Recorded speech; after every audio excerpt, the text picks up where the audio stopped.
Welcome to the Fear and Greed Daily Interview. I'm Sean Aylmer. It's been incredible over the last year or two watching the growth of some of the betting stocks on the ASX. PointsBet is up around 600% since its IPO 2 years ago, and the price of betting technology provider BetMakers has soared as well, both off the back of changes to betting laws in the US. Last week, there was a new entrant on the ASX with the arrival of BlueBet. BlueBet was started by industry veteran Michael Sullivan in 2015, building on his years of experience running Sporting Bet and William Hill in Australia. While BlueBet may only have a relatively small share of the local market, it's eyeing off an enormous opportunity in the United States. BlueBet founder and executive chairman Michael Sullivan is my guest this morning. Michael, welcome to Fear and Greed. Thank you very much, Sean, and great to be here. Just how big is the opportunity in the US? Look, it's untold. It's very unusual that you'll find an industry that is in such a greenfield state as gambling is in America at the moment.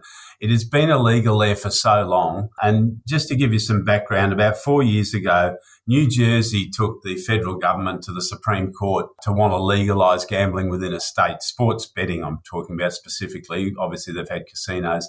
And they won the case. And that's why there's been this watershed. It still has to be state-based. I mean, as we've probably found out through COVID, to call the United States of America the United States is probably a bit of a furphy. It is very state-based, so we've got to get licensed in every state. And the thing about that is some of these states, which are still to come online, New York, Florida, Texas, the big ones, California, they've got the population of Australia alone, some of them. So, look, there's tremendous opportunity there, and that's why we have gone down the path we've gone. And it's betting on all sports, like professional and college sport, is it? Yeah, they do. It's all sports. The predominant sports that Americans like to bet on are NFL and basketball, NBA, but also baseball. Horse racing over there, which is very dominant in Australia and very dominant in my business, has been a bit of a poor cousin over there. But what we've seen through COVID is that it's actually had a bit of a resurgence, especially through lockdowns, because the operators that are up and running found that we call it filling the clock. They were looking for stock to put on the shelf. And when they put up horse racing, the punters were betting on it. But it really, when you're talking about sport in America, you're talking NFL and NBA as far as wagering is concerned. Okay, so how does a company from Australia get into the US market and make a difference? Yeah, good question. And look, everyone's focusing towards it. The situation in America is it's starved of talent and it's starved of technology in this sector. Now, you don't often get to say that about America, but it has been so underground for so long that some of the operators that have been given licenses, some of the mid-tier casinos, which is where our strategy is based, they've tried putting up their own sports books and they've taken technology from outside providers, just off-the-shelf technology. They don't have the people to run it, and some of them are running negative margins, which you just shouldn't be. So what we found, I started talking to some mid-tier casinos about 18 months ago about coming in and running the whole operation for them because they had the brand. And they said, well, look, we know you've been successful in Australia, but how do we know about America? So what my strategy is to go over there. We're going to some smaller states first where I'm going to get my own licenses. It's been documented in the prospectus that Iowa and Virginia are two that we're concentrating heavily on, and establishing our own license with a joint venture, a skin as they call it over there with a casino, get our technology up and running, take our first bets. And then I'm going to go to these mid-tier casinos and offer what we call sportsbook as a solution, which revolves around we will do all the back end of all the operations. So we will onboard the client, we will verify them, we will take care of all the fraud checking.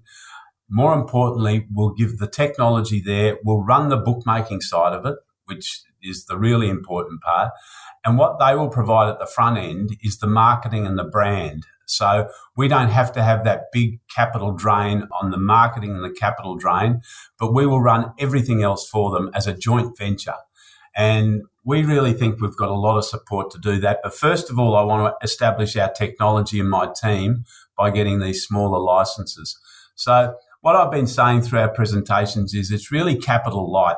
And it really fits in with the way I've run my bookmaking operations over 30 years. It's all to me about risk reward, right? I teach my young traders, I said, I'm happy to do 200,000 at a race on Randwick on Saturday, but you show me the reward. I want there to be risk reward and I need them to be in balance. So to me, this is a really good low risk for a high reward. So it really fits in with our modelling in relation to that. So look, we're really excited about the opportunities in America. Understand it's going to be competitive, but also understand that we're not betting the farm. So effectively, you're white labelling your services to these guys. Is marketing normally the big spend in a gaming operation?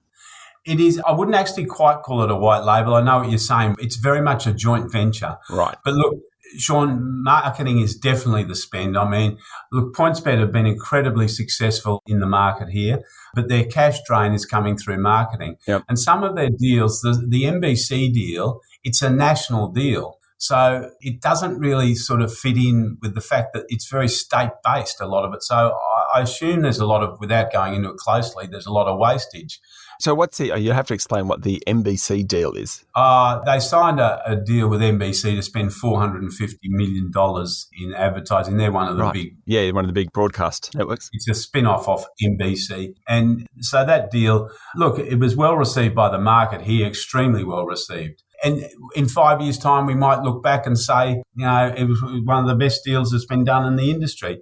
But it's a big bet. Yep. It's a really big bet in an emerging market. So that's why we like our strategy better, that we will partner with someone who's got a brand.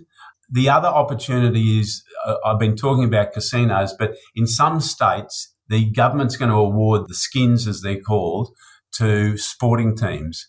So, for instance, Arizona is the latest that's announced that that's what they're going to do.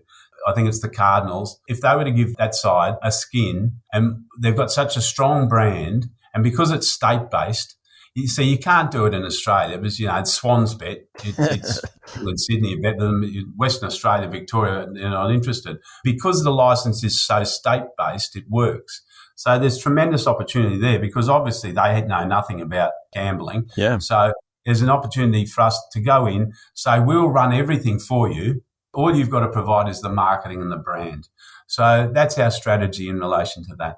Okay, so you're profitable already. What are you doing with the money that you raised in your IPO last week? Well, a lot of it's going towards this strategy we've got in America. I mean, people ask me why I wanted to list. That's the next question, Michael. It was a private company. I had no partners. I had no debt. I gave the boys a bit of equity. But it was twofold because we were determined to go to America. And I've got a very big belief that to be a public company in America matters. America likes that, especially, a lot of these companies that we're going to deal with are listed. So it just gives you a lot of credibility to be able to say, look, we're listed on the Australian Stock Exchange. As you're aware, the process to do that is not an easy one, and we've been through it in the last 12 months, and all credit to my team to get us here. And it was also to raise some capital to be able to make sure that we can do it properly. So that's where the majority of the money's going. We're also putting some money into our technology here, and we're also going to take our marketing. In the last 2 years, I've started to spend more on marketing. We released a television ad and we've done some more free-to-air stuff and made some major commitments to Foxtel. And we're just going to beef that up. And look, I'm really focused on the Australian business. Bill Richmond, who's taking over as the CEO from me, he's going to be driving our focus into America. But we've only got 1.5% market share in Australia, and the business was highly profitable.